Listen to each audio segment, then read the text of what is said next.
Sveiki, gyvi, mėly bičiuliai. Ar jūs žinote, kad mūsų planetoje Žemėje yra 9000 įvairių paukščių rūšių? O sudėjus visus paukščius, jų būtų apie 100 milijardų. Galite įsivaizduoti tokį skaičių? Žmonių Žemėje dabar yra daugiau nei 8 milijardai, o paukščių net 100 milijardų. Iš tiesų, ir kaip jie čia visi telpa? Žmonių Žemėje gerokai mažiau nei paukščių, o jiems vietos trūksta, nebesusikalba, nesutaria. O juk žmogus lyg ir protingiausia mūsų pasaulio būtybė. Tai gal protas visai neprivalumas? Paukščiai dėl niekų nesipeša. Kiekvienas džiaugiasi gyvenimu savo teritorijoje. Ir kiek proto turi, tiek jiems ir pakanka. Šiandien papasakosime apie protingiausius pasaulio paukščius. Bet dabar pasižiūrėkime, ką veikia tautosakininkas Danielius Normantas. Labas rytas, mėly Gustavo enciklopedijos žiūrovai bei radijo stoties Benbenas klausytojai. Prie mikrofono laidos vedėjas specialusis korespondentas Triušis Padabadumas, o mano pašnekovas žymusis tautosakininkas, sakmių medžiotojas Danielius Normantas. Pone Danieliau, su didžiausiu nekantrumu laukiame jūsų pasakojimo apie tai, ką sužinojote važiuodamas traukiniu Anykščiai Panevėžys.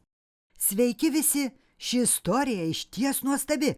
Traukinio vagone kartu su manimi važiavo garsus Gustavo enciklopedijos apylinkių seklys, privatus detektyvas Šermanas Holmsas. Mes susipažinome ir ponas Šermanas man papasakojo štai ką. Pone Danieliau, Anykščių apylinkėse teko tirti bylą dėl pavogto arklio. Vėliau paaiškėjo, kad tai nebuvo vagystė, bet dėl to šis atsitikimas neprarado savo įdomumo. Mane pasamdė ūkininkas Albertas Balaišis. Jis norėjo, kad aš surasčiau niekadėją, kuris kiekvieną naktį pavagė jo arklį. Taip, jums nepasigirdo. Kiekvieną naktį pavagė, bet tas ryte kažkaip ir vėl atsiranda ūkininko tvarte. Albertas Balaišis pats niekaip negalėjo susekti, kaip ir kada visa tai įvyksta. Mes su ponu Balaišiu sėdėjome jo gryčioje prie stalo ir ūkininkas štai ką man paporino. Pone Holmsai, tai, kad mano arklys naktį kažkur dingsta, pastebėjau prieš savaitę. Pabudau ir kažkodėl nebegalėjau užmigti. Išėjau į lauką gryno oro įkvėpti, priėjau prie tvarto durų, pro langelį žvilgterėjau vidų, ogi nebėra arklio, bus kas išvedęs, pavogęs. Baisiai susinervinau, ėmiau lakstyti šen bei ten, tikėjausi rasti kokius pėdsakus, bet nieko. Pavargau, grįžau trobą, kritau lovą ir užmigau. Išaušusi rytui atsikėliau, vėl nuėjau prie tvarto, žvilgterėjau vidų, ogi stovi mano arklys savo vietoje, kaip niekur nieko. Na, pamaniau, kad visa tai man tik prisisapnavo. Kas įvyko vėliau, žiūrėkite laidą toliau ir viską sužinosite.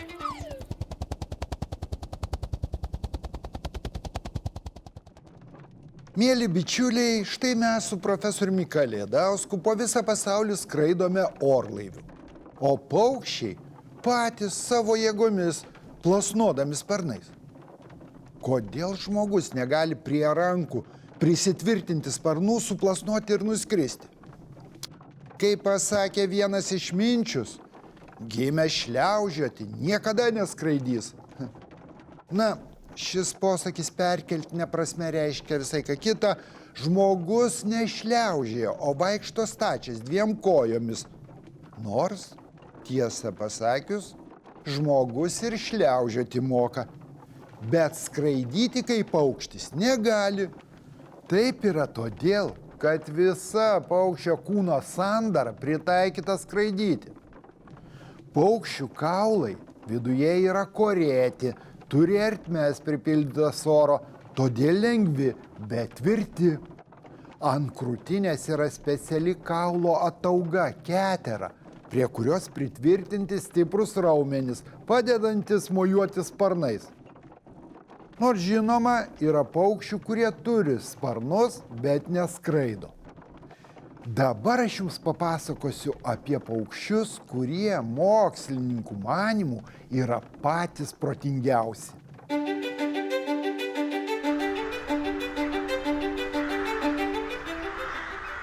Jeigu lauke, parke, miške pamatysite ant medžių viršūnių tupinčius ar ore skrendančius tamsaus silueto paukščius, kurie kranksi ir sakysite, o, varnos kranksi, tai galimas dalykas, kad būsite ne visai teisus.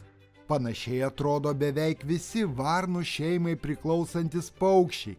Žiūrėdami juos iš toli galite suklysti. Tai gali būti pilkoji varna, juodoji varna, paprastasis kranklys, paprastasis kovas arba eurazinė kuosa. Varniniai paukščiai iš visų paukščių rūšių pasižymi aukščiausiu intelekto koeficientu. Tai yra, varniniai paukščiai yra patys protingiausi. Iš visų kitų gyvūnų rūšių pagal intelektą varnos nusileidžia tik primatams, beždžionėms, žmoginiams beždžionėms, drambliams ir delfinams. Pagal kūno dydžio santykį su kitais paukščiais, varniniai turi didžiausias smegenis.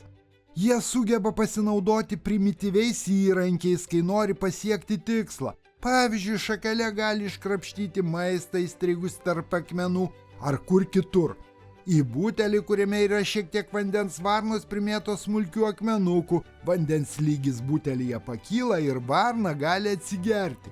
Kai kurie varniniai paukščiai, tarkim, amerikinė riešutinė, prieš žiemą 500 km2 plote skirtingose vietose paslepia apie 30 000 sėklų ir vėliau apie 90% šių maisto atsargų sugeba surasti. Tai rodo mokslininkų atlikti stebėjimai. Varninių paukščių apdaras labai įvairus. Nuo juodos spalvos iki įvairių atspalvių. Pilkų, rudų, baltai juodų ar net gelsvų, mėlynų, žalių, dažnai metalo blizgesio. Varninių paukščių galva didelė, snapas stambus, iš šonų kiek suplotas, šnervės pridengtos į šerelius panašiomis plunksnomis. Tokių šerelių ant šnervių neturi tik kovai. Varninių kojos stiprios, sparnai trumpi ir platus, gražuoliai apipinti legendomis paprastieji krankliai ir baltapakaušiai ragasnapiai krankliai yra stambiausi varninių šeimoje. Paprastųjų kranklių kūno ilgis daugiau nei 0,5 metro, sveria beveik 2 kilogramus, o išskleistų abiejų sparnų ilgis siekia 1,5 metro. Mažiausias varninių šeimoje yra mažasis meksikinis kėkštas. Paprastasis kranklys, priklausomai nuo Lietuvos regiono, žmonių nuo seno yra vadinamas krankliu, juodvarniu, varnu, krankiu arba kruku. Paprastieji krankliai dideli ir labai ištvermingi paukščiai.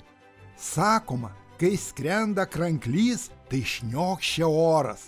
Dažnai kranklio smakro plunksnos yra pailgėjusios arba pašiauštos ir atrodo lyg barzda. Išskirtinis, masyvus, galingas snapas kranklio išvaizdai suteikia didingumo, mistikos, paslapties. Šie paukščiai gana atsargus, pastabus ir įtarus, sugeba suprasti, ko reikia vengti, saugotis, o kuo domėtis. Todėl lizdus krankliai suka, vaikus veda atokiose vietose, nedideliuose miškeliuose, pušynuose. Kranklių balsas stiprus, jis skiriasi nuo kitų varninių ypatingų kranksėjimų. Kro-kro-kro ar Krū, krū, krū.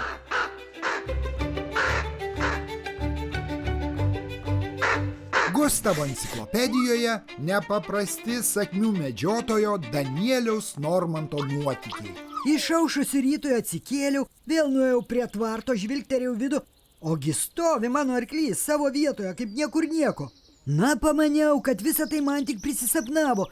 Išsivedžiau arklį į laukus, arti dirvonų, bet matau, kad gyvūnas labai jau vangus, pavargęs, lyg naktį būtų laukus aręs. Eina nukabinęs galvą, nepatenkintas prunkščia.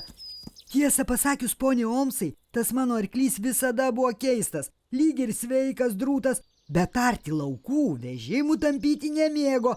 Įkinkytas tik prunkšdavo, purtydavo galvą lyg žmogus, kuris nepatenkintas gyvenimu vis burba ir keikia savo dalę. Na, vakare uždariau gyvūną tvarte, ant durų spyną pakabinau, o naktį vėl pabudau, atsikėliau, nupėdinau prie tvarto, žvilgt pro langelį. Nėra arklio, dingo, nors spyna ant durų kabo. Vėl kiek pasiblaškiau po laukus, bet nieko neradęs nuėjau miegoti, o ryte nuėjau tvarto patikrinti.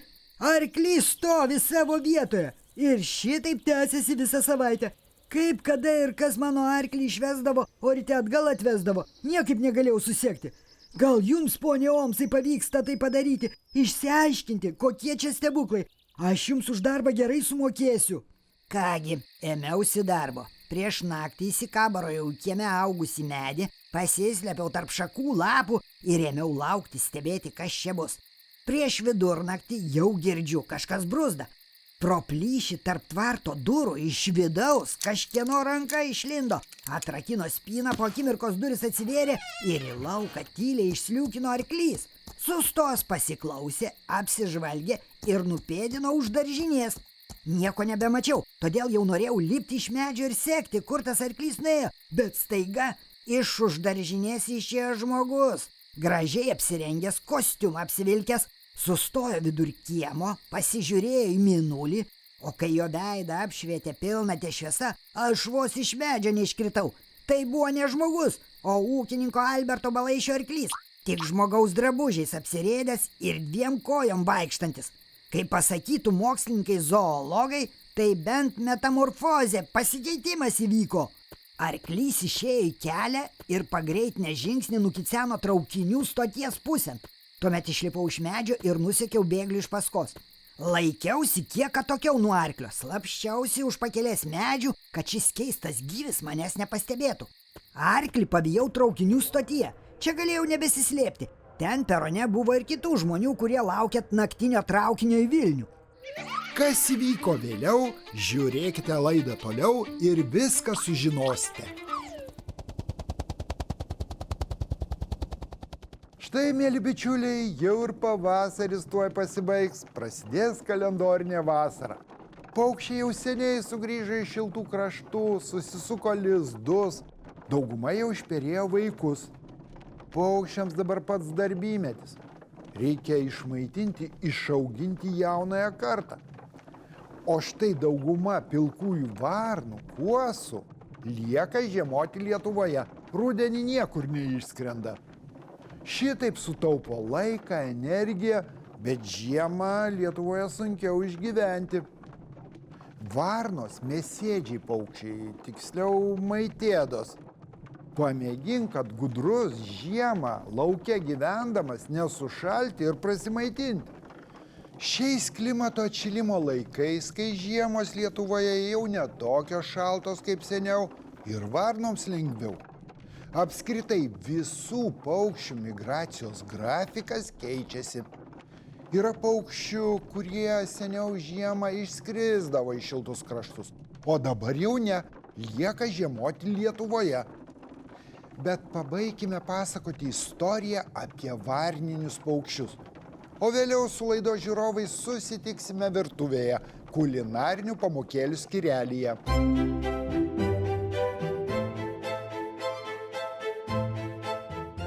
Dažnai kranklį galima supainioti su juodąja varna, tačiau juodoji varna už kranklį gerokai mažesnė, jos snapas smulkesnis, o štai kitas varninis paukštis – kovas. Taip pat visas juodas, bet už juodąją varną mažesnis. Taigi varniniai paukščiai panašus, bet kiekvienas turi savų išvaizdos ypatumų. Lengviausia pažinti pilkąją varną. Jos galva ir sparnai juodi, o štai nugara bei krūtinė pilkos spalvos. Būna taip, keli žmonės stebi kažkokius varninius paukščius. Vienas jų sako, o, varnos. Kitas prieštarauja, ne, čia ne varnos, čia juodvarniai, matai, visi juodi. O varna yra pilka, tik jos sparnai ir galva juodi. Taigi, paprasti žmonės kitaip nei mokslininkai, gamtininkai viską vadina savaip. Daugelis mano, kad tikroji varna yra pilkoji varna, o kitos tik juodvarniai arba tiesiog varnai. Kitiems žmonėms ir kuosa tai varna. Kiek labiau pažįstantis gamtą sako, ne, tai ne varna, tai kuosa. Nors ir kuosa ir pilkoji varna tai vienos šeimos nariai. Kai kur Lietuvoje kuosa dar vadinama kniauke arba pusvarne. Mūsų šalyje tai mažiausia varninių šeimai priklausanti rūšis. Kuosa nuo juodosios varnos skiriasi dydžiu ir mėlynai pilka galva, o taip pat šviesiai mėlynomis akimis. Beje, juodosios varnos Lietuvoje yra retos, o kuosų galima pamatyti visur. Kuosos yra labiau miestietės, gyvena arčiau žmonių, nes jų kaiminystėje lengviau gauti maisto atliekų. O ar esate matę kėkštą? Jo varna niekas nepavadins, vien dėl rusvos kūno spalvos ir margų sparnų. Lietuvoje paplitęs eurazinis kėkštas. Jis taip pat priklauso varninių šeimai, bet kitai vadinamųjų tikrųjų kėkštų genčiai.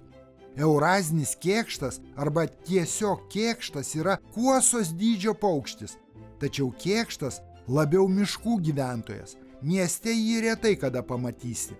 Kėkštai pamėgdžioja kitų paukščių ir gyvūnų balsus, moka kniaukti kaip katė ir net loja kaip šuo. Vasaros pabaigoje kėkštai skrenda riešutauti bei rinkti ąžuolo gilių. Visą surinktą turtą kėkštai slepia po samanomis, lapais, medžių plyšiuose ir tuo prisideda prie ąžuolų ir lazdynų auginimo, nes pasinaudoja sulesa tik mažą savo paslėptų atsargų dalį. Gustavo enciklopedijoje nepaprasti sakmių medžiotojo Danieliaus Normanto nuotykiai. Arklį pavijau traukinių stotyje. Čia galėjau nebesislėpti. Ten perone buvo ir kitų žmonių, kurie laukėt naktinio traukinio į Vilnių. Ir ką jūs sau manote? Arklys kasoje nusipirko bilietą, aš taip pat, nes buvau pasiryžęs keliauti kartu, važiuoti su juo iki Vilniaus. Įsivaizduojate, arklys ir pinigų turėjo. Neilgai trukus atvažiavo traukinys, arklys, aš ir visi kiti keleiviai sulipome į vagoną. Mes su arkliu atsisėdome vienas prieš kitą. Pasitelkiau visus man duotus aktorystės gebėjimus. Vaidinau, kad esu toks pat keleivis kaip ir jis. Abejingai žiūrėjau pro langą, nusižiovavau, norėdamas parodyti, kad tas keistas keleivis manęs visai nestebina. Šitaip atvykome į Vilniaus geležinkelio stotį, išlipome ir aš nusekiau arklį. Netverdamas smalsumu, troškau sužinoti, kas bus toliau. Vilniuje buvo šviesiau negu Balaišio kaime. Švietė žibintai. Aš vis prisilaikydamas toliau nuo arklio ėjau jam iš paskos senamiesčio gatvelėmis. Kol galų gale atsiradome žinote kur? Ogi prie centrinio Vilniaus universiteto rūmų. Ten ant durų kabėjo skelbimas. Naktiniai fizikos, mechanikos bei inžinerijos kursai. Arklys įėjo į vidų, o aš keletą akimirkų stovėjau vietoje, į žaibo trenktas. Negalėjau apsispręsti, o kągi daryti toliau. Kiek patrypčias vienoje vietoje ir aš užėjau vidų. Paėjęs koridoriumi patekau į auditoriją. Ten sėdėjo studentai, kažką užsirašinėjo sąsiuviniuose, o auditorijos centre prie lentos, išbraižytos įvairiomis geometrinėmis figūromis, su lazdele rankoje stovėjo ir kalbėjo dėstytojas. Kaip vėliau sužinojau, garsus įvairių fizikos, mechanikos bei inžinerijos mokslų daktaras. Arklys taip pat sėdėjo šalia kitų studentų, kruopščiai viską užsirašinėjo, ką pasakojo dėstytojas. Tai mat vadinas kaip, Balaišio arklio niekas nevogė. Jis pats paslapčia naktimis pabėgdavo iš tvarto ir studijavo Vilniaus universitete. Nusprendžiau nebelaukti, kol pasibaigs paskaitos ir nukėblinau atgal į geležinkelio stotį. Sulaukęs traukinio grįžau atgal į kaimą ir nuėjau miegoti į Viktorijos Stasiūnienės trobelę. Ten buvau išsinuomavęs kambarį. Ryte atsikėliau ir nuskubėjau pas Albertą Balaišį. Suradau jį sodyboje kieme lesinantį vištas ir klausiu: na, ponia Balaiši, ar tas jūsų gyvūnas arklys jau namuose, tvarte? Taip, ponia Olmsai, jis vėl tvarte stovi ir stovėdamas snaudžia, lyg naktį būtų laukus aręs. Gal jums pavyko ką nors sužinoti, bagį susekti? Ponia Albertai, sužinojau nemažai įdomių dalykų, bet kol kas nenorėčiau nieko pasakoti. Galiu pasakyti tik tiek, jūsų arklio niekas nevagia. Jis pats naktimis išeina pasivaikščioti. Turėkite kantrybės. Aš dar noriu šitą patikrinti, o po poros dienų gausite mano darbo ataskaitą. Apie tolimesnius sakmių medžiotojo Danieliaus Normanto nutikimus sužinosite kitoje Gustavo enciklopedijos laidoje.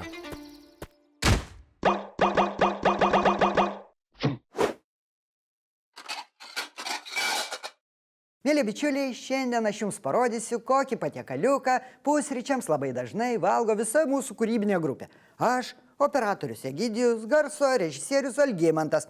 Darbui aš gerai pasirašiau, štai skardelę įtiesiau kepimo popierių ir ant jo sudėliojau šviežių pomidorų riekeles, svogūnų riekeles ir taip pat šaltai rūkytos, plonai raikytos kiaulienos šoninės juosteles. Taip pat dar reikės 6 kiaušinių, druskos, maltų juodųjų pipiriukų ir žiupsnelio šviežių smulkintų petražolių. Dabar šitą skardelę turiu pašauti į jau įkaitintą orkaitę, kurioje visi šie produktai turi šiek tiek pakepti, paskrusti.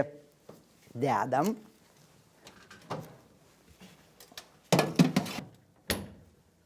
Na va.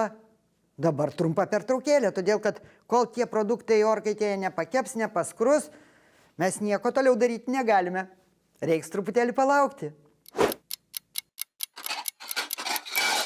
Tai va, mėly bičiuliai, skardelėje, orkaitėje, visi mano sudėlioti produktai jau pakepė, paskrudo. Čia ir pomidorų riekelės, ir šaltai rūkytos kiaulienos šoninės juostelės, ir svogūnų griežinėliai. O dabar visus šiuos produktus sudėsiu į keptuvę, jau kaitintą keptuvės sluoksniais. Pirmiausia, sudėliosiu pomidorų riekeles.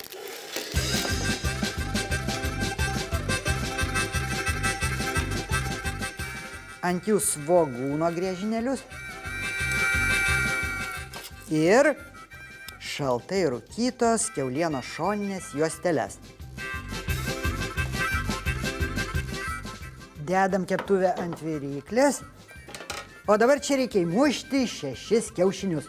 Kiekvienam mūsų kūrybinės grupės darbuotojui po 2. Taip, kiaušiniai.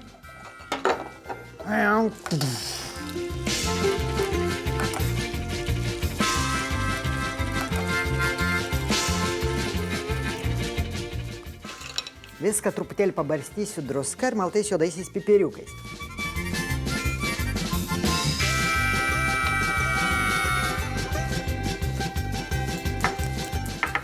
Uždengsiu dangtį. O. Ir dabar viskas turės pakepti tol, kol iškeps baltymas, o trinys gali likti šiek tiek skystas. Taigi, dar viena trumpa pertraukėlė, o vėliau mūsų pusrytėlį jau ragausime.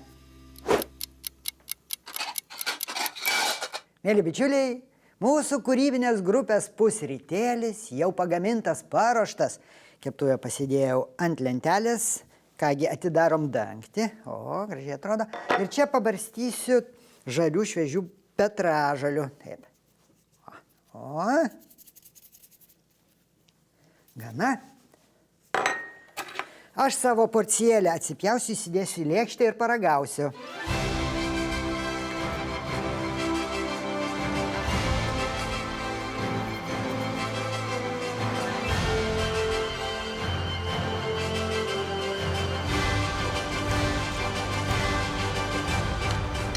Va čia tai bent, čia tai aš suprantu. Oi, kaip kvepia, pasižiūrėkit, gražiai atrodo, ar ne? Na dabar tai jau aš šio patiekaliuko paragausiu, dabar jau tikrai paragausiu.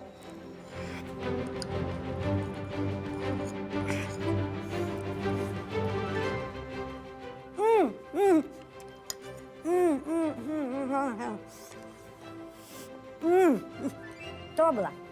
Tobulas šiltas pusrytėlis.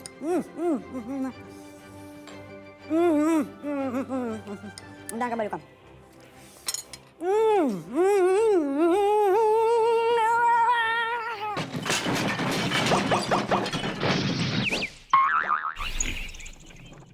Mėly Gustavo enciklopedijos žiūrovai, ši laida jau baigėsi. Priminsiu, kad visas programas vaikams bet kada galite pasižiūrėti internete adresu lrt.lt /vaikams. Likite sveiki, susitiksime lygiai po savaitės kitą sekmadienį 10 val. Ryto per LRT televiziją. Iki pasimatymo.